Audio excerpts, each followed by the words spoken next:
You are alive because particles inside you pass through walls they cannot climb. Not over them, through them. Breathe in, hold it a little longer than feels comfortable. While you hold that breath, something inside you is starting to fail. Not your lungs. Your electrons. In every cell you own, electrons are crossing gaps they have no right to cross. Gaps too wide to jump, barriers too high to climb.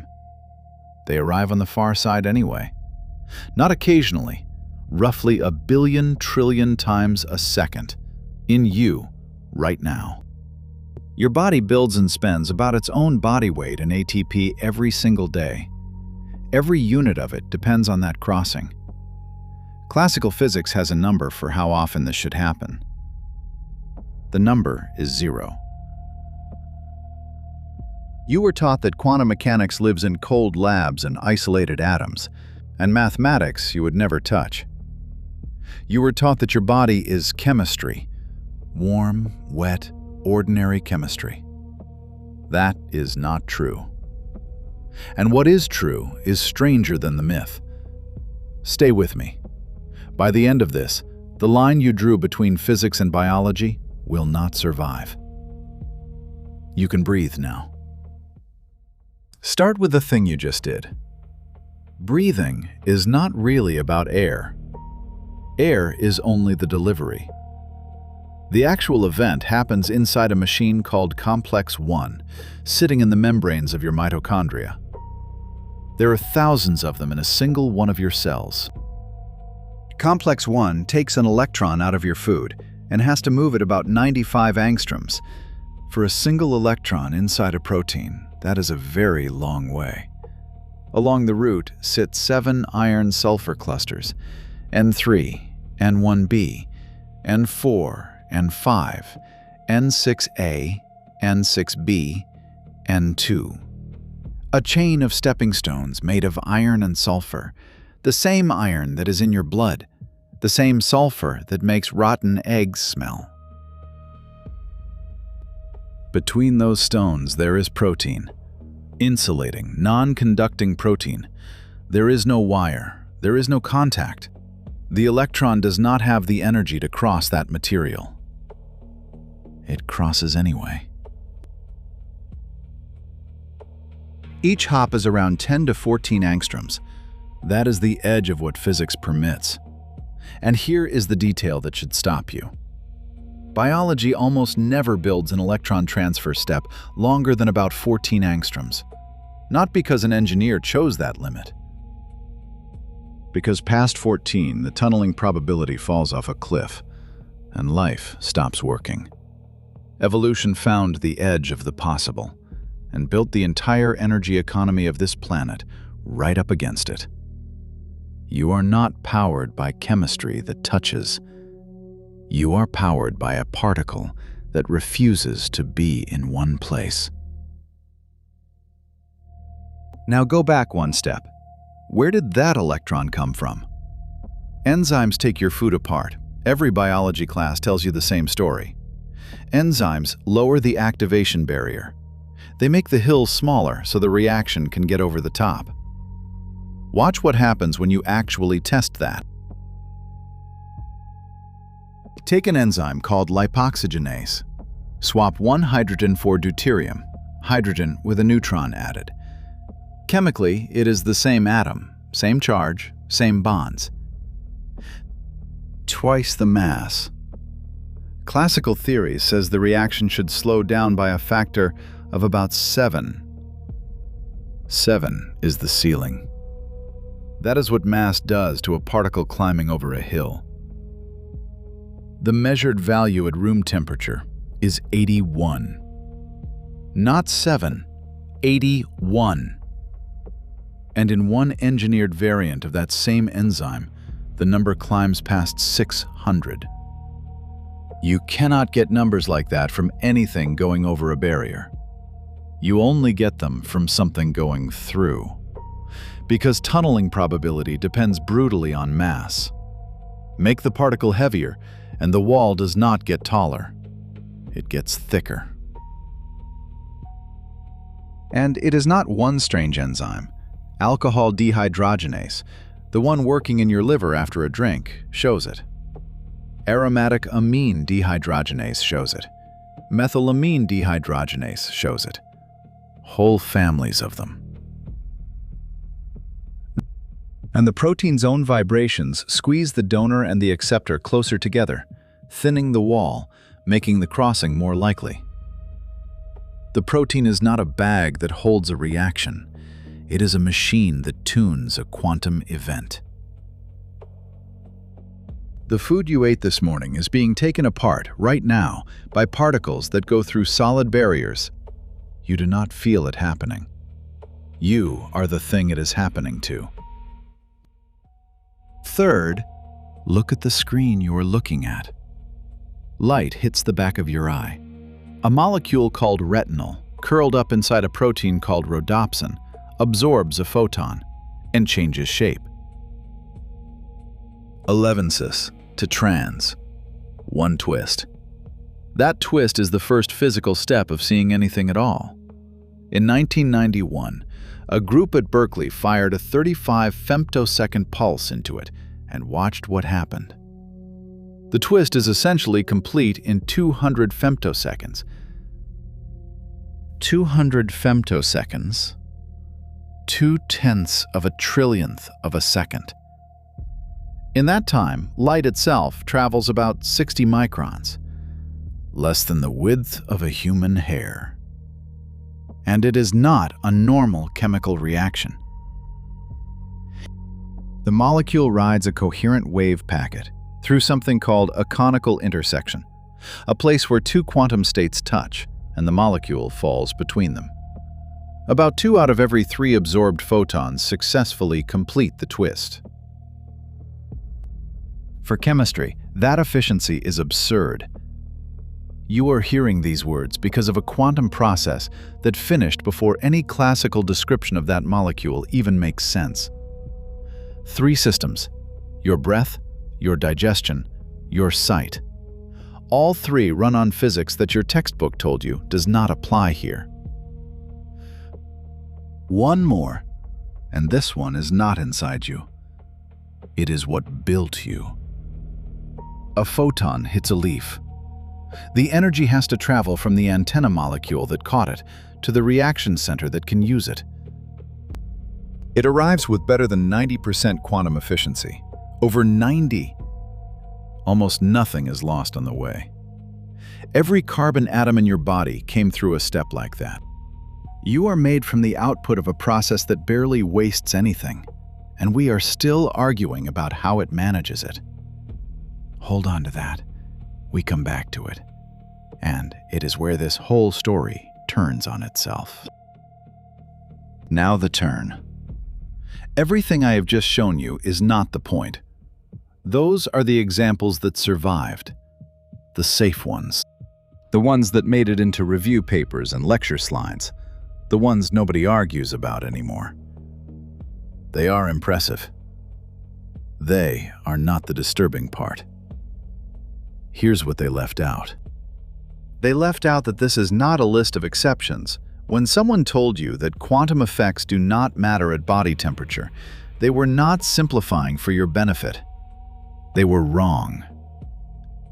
And the correction never reached you. These are not rare glitches in exotic proteins. This is the operating condition of being alive. Every second you have ever existed, the machinery keeping you awake enough to hear this has been running on a rule that says a particle can end up on the far side of a wall it never crossed. You have never had a single classical moment. Not one. Not while you slept. Not now. And the reason nobody told you is simpler and worse than a conspiracy. Nobody hid it. It is that the story is hard, and the field that tells it got its own flagship claim wrong, publicly, in front of everyone, and had to take it back. I am going to show you that failure, it is the most honest thing in this video. But first you need the mechanism. You need to know what tunneling actually is. because it is not what you think it is. And it is not magic. Here is the picture you were given. A molecule is a little ball. Reactions happen when balls collide hard enough. Between the reactant and the product, there is a hill, an energy barrier. Heat gives the balls random kicks. Some kicks are big enough to get over the hill. Raise the temperature, more kicks make it, the reaction speeds up. That is the whole thing. Position, collision, energy, over the top. It is in every textbook you have ever opened, and for most of chemistry, it works perfectly well. Now the picture that replaced it. The particle is not a ball. It never was. It is a wave of probability spread out in space. Not spread out as a metaphor, spread out as something you can measure. When that wave meets a barrier, it does not stop dead at the wall.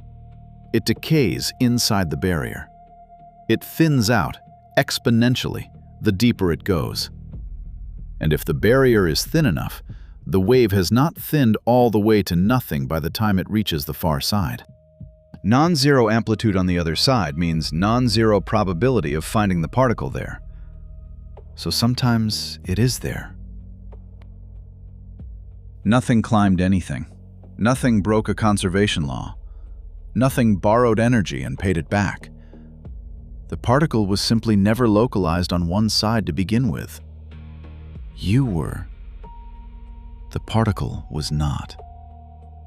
Two numbers decide everything: mass and distance. The thinning is exponential in both. Double the width of the barrier and the odds do not halve. They collapse. Make the particle heavier and exactly the same thing happens. An electron is light, so it crosses 10, 12, 14 angstroms without difficulty. A proton is about 1,800 times heavier, so it crosses roughly 1 angstrom, and only when the enzyme squeezes the gap shut first. A carbon atom. Effectively never. You, sitting in your chair. The probability is so small that if you tunneled once per age of the universe, you would be extraordinarily lucky. That is the entire rule. Small and close, routine. Large and far, never. Which is why this is not a loophole that biology discovered. It is the floor biology was built on. Now hold two numbers next to each other. The twist in your eye. 200 femtoseconds. The moment you consciously see something, roughly 200 milliseconds. That is a factor of a trillion. If the quantum event in your retina lasted 1 full second, your awareness of it would arrive about 30,000 years later. Sit with that. The physics that starts your vision is finished 1 trillion times over before you show up to receive it. Whatever you are the slow part. You are the echo of an event you will never be fast enough to witness. And here is why none of this was optional. Classical chemistry has a speed limit. Barriers cost time. A reaction that has to sit and wait for a lucky thermal kick is slow, and slow is dead. Your complex 1 moves an electron down that 95 angstrom chain in well under a millisecond. Classically, across those gaps, the answer is not slow. The answer is never. Life did not choose quantum mechanics because it was elegant. Life used it because there was no other route to the required speed. Every lineage that could not get an electron through that wall is not here for us to ask about it. That is the top-down picture, and it points the opposite way from what you were taught. You do not have quantum effects because life is special. Life exists because quantum effects made the chemistry possible in the first place. So why isn't everything quantum? Why don't you tunnel through your chair? Why doesn't your brain do it? This is the objection, and it is a good one. It is the reason serious physicists spent 30 years refusing to touch this field. The word is decoherence. A quantum state stays quantum only while it is left alone. Every collision with a water molecule, every thermal jostle, every stray photon acts like a measurement, and measurement destroys the delicate part. The system stops being a spread-out wave and becomes an ordinary statistical mixture. Your body is close to the worst possible environment for this. 310 Kelvin, about 70% water, crowded, vibrating, loud. In the year 2000, Max Tegmark did the arithmetic for the brain. He found decoherence times between 10 to the minus 13 and 10 to the minus 20 seconds. Neurons operate around 10 to the minus 3. That is a gap of at least 10 orders of magnitude. His conclusion was blunt. As far as cognition is concerned, your brain is a classical system. That paper should have ended this field. It did not. And the reason why is the actual insight. Tegmark was answering the question, can the brain hold a quantum state long enough to compute with it? The answer is almost certainly no, but that was never the question the working parts of biology were asking. Because the events I showed you are already faster than decoherence. 200 femtoseconds in your eye is 10 to the minus 13 seconds. The isomerization finishes inside the decoherence window. It does not need to survive the noise. It is over before the noise arrives. The tunneling step in your mitochondria does not need a coherent state that lasts. It needs a wave function with amplitude on the far side of a wall for an instant. Coherence does not have to be long. It has to be long enough. And now the part that proves this field is doing real science.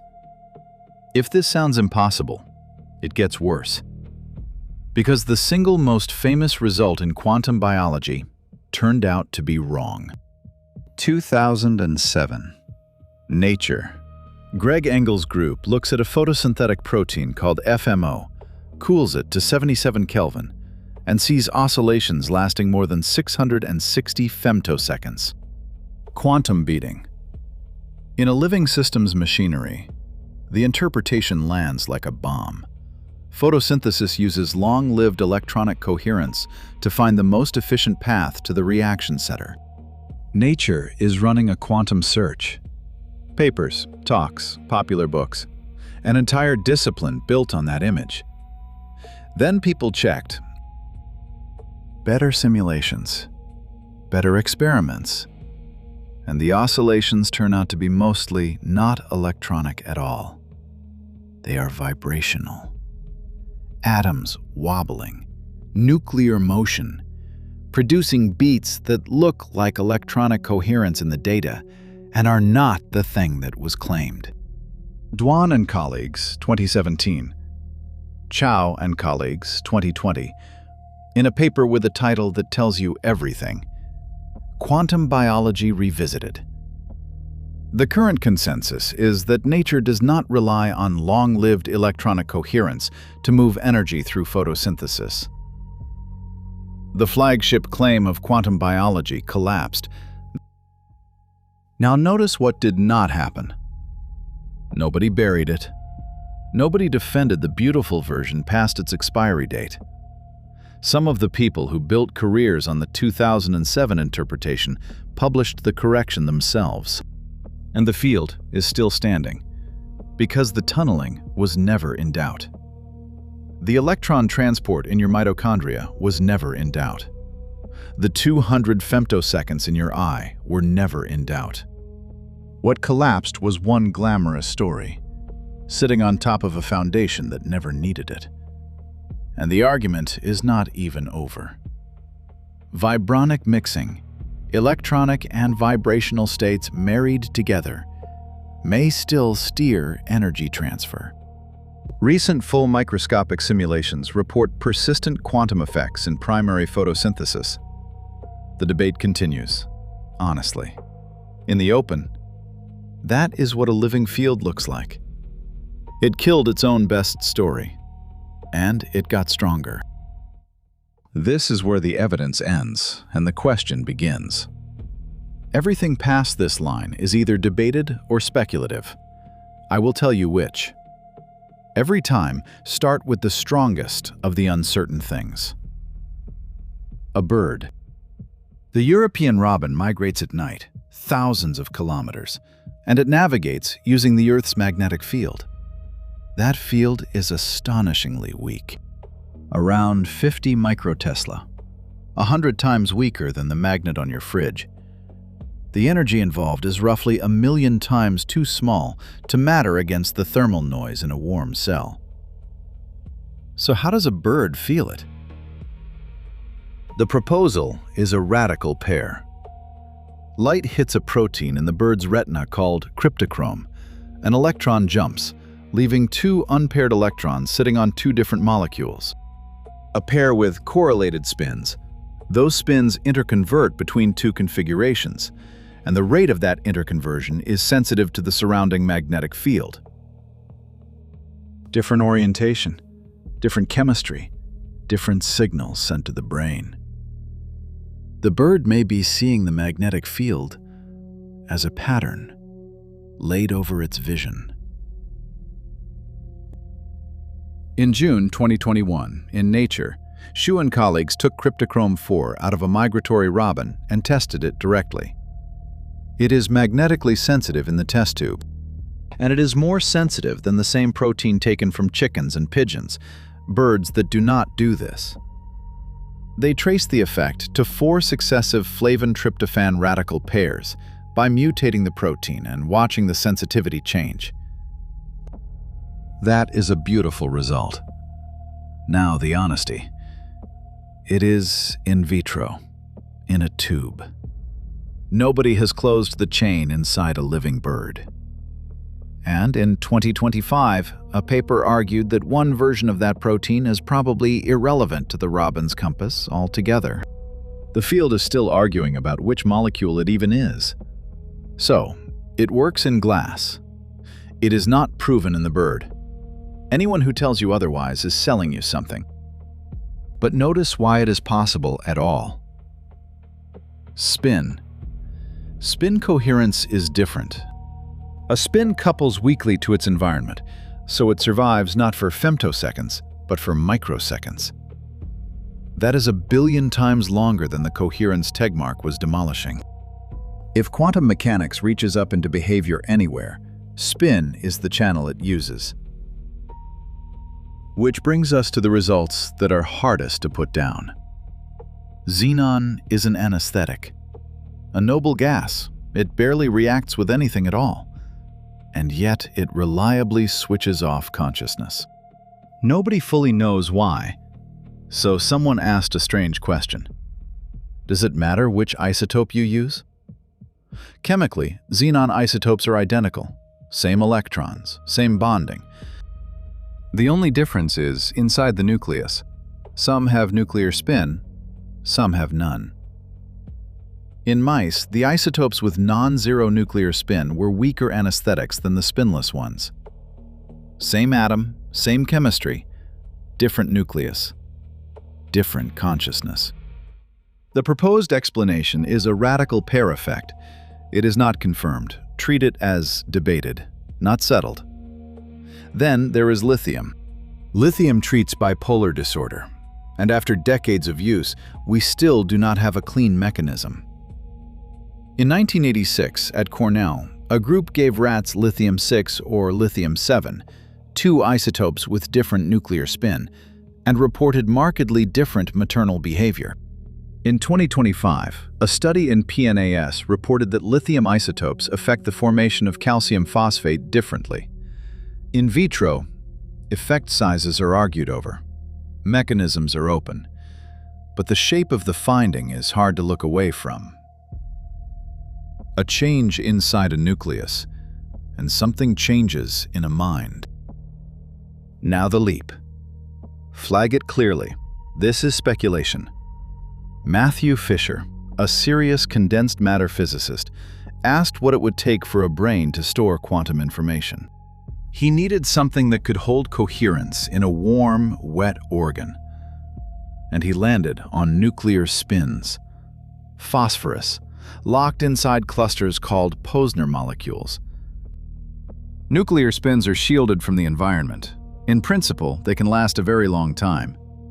I need to be precise here, because this is where the internet lies to you. Fisher did not prove that your brain is a quantum computer. He proposed a specific, testable mechanism. It has not been confirmed. And then there is the famous one. Microtubules. Penrose and Hameroff. Consciousness as a gravitationally triggered collapse of the wave function. Orchestrated objective reduction. Orch-OR. Orch-OR is contested, and it should be. Physicists disagree with it. Biologists disagree with it.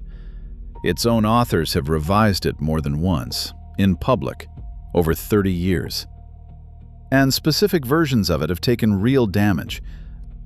An experiment run under a mountain in Italy, in the Gran Sasso laboratory, went looking for the radiation that the simplest gravitational collapse model requires. It did not find it. That particular version is in serious trouble. But notice what that does and does not settle. It rules out one formulation. It does not close the question. Whether quantum processes play any role in consciousness is still an open theoretical problem, under active development, by people who are not cranks.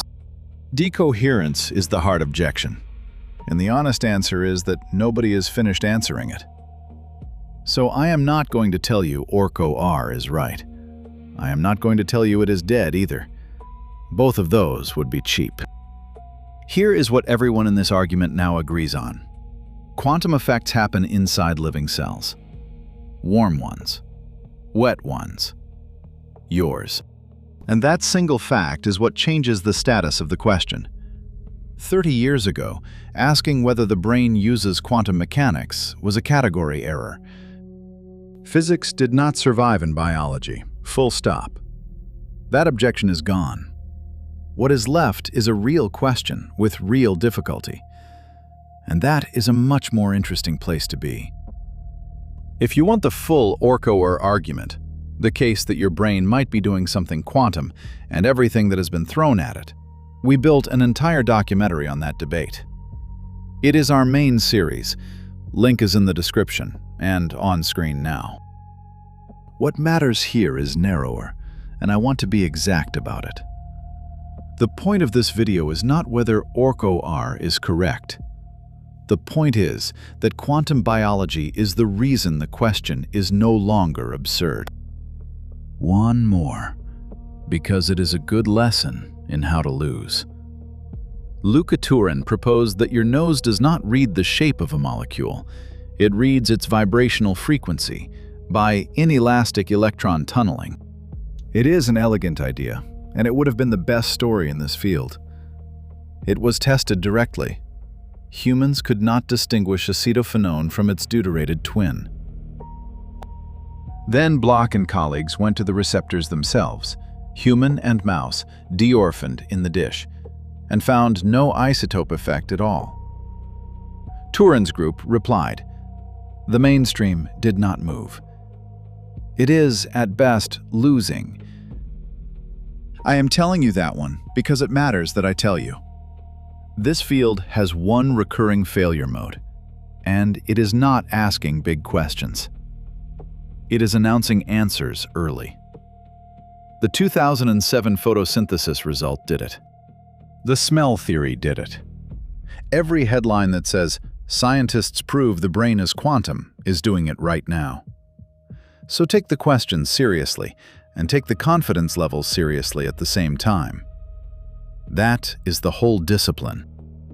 So here is where we land. You came into this wanting the answer at the top. Everybody does. The quantum mind, the universe waking up inside your skull, consciousness as a wave function. That question is still open. It may stay open longer than you will. And here is the part nobody tells you. You never needed it. Because the strangeness was never waiting up in the mind. It is underneath it, already confirmed, already measured, already running. Whether that big question ever resolves or not, your eye is not deciding to be quantum. Your mitochondria are not aware of it. There is no meaning in it, no purpose, no message. There is just a particle that is not where it should be, doing that 1 billion trillion times a second for as long as you last. You wanted the ghost in the machine. The machine is the ghost. And that changes what a body is. You are not a container that chemistry happens inside. You are a standing arrangement that keeps one specific set of quantum events repeating for about 80 years. That is the entire trick. Life is not a substance. Life is a pattern that has learned how to keep a wave from collapsing for one more femtosecond. When you die, not one atom of you disappears. Every particle stays exactly where the laws say it should be. The only thing that stops is the arrangement, the thing that was holding those crossings in a shape. The tumbling carries on. It just stops being you. That is not comfort. It is not horror either. It is the actual structure of the thing, and nobody ever showed it to you. One last piece, and I am leaving it open. Every process in this video is fast. Femtoseconds, picoseconds. That is the timescale the universe actually runs on. Your experience arrives at 200 milliseconds, 1 trillion times too late, for everything, always. Which means the present moment you believe you are living in has already ended before you get there. Every time, without exception. That is not a metaphor. That is a measurement. And it is the next thing we are going to take apart. Before you go, a line I owe you. 3 things in this film are not settled science. I said so as we went, and I will say it plainly one more time. Orch-OR, microtubules, quantum consciousness, is not established, and an underground experiment in Italy made its simplest version look unlikely. It is also not closed, and I did not treat it as closed. If you want that argument in full, the main series is linked below. The Posner molecule idea, that your brain stores quantum information in nuclear spins, is a serious and testable proposal, and it has not been confirmed. And the vibrational theory of smell is, at best, losing. Direct tests on human and mouse receptors found no isotope effect.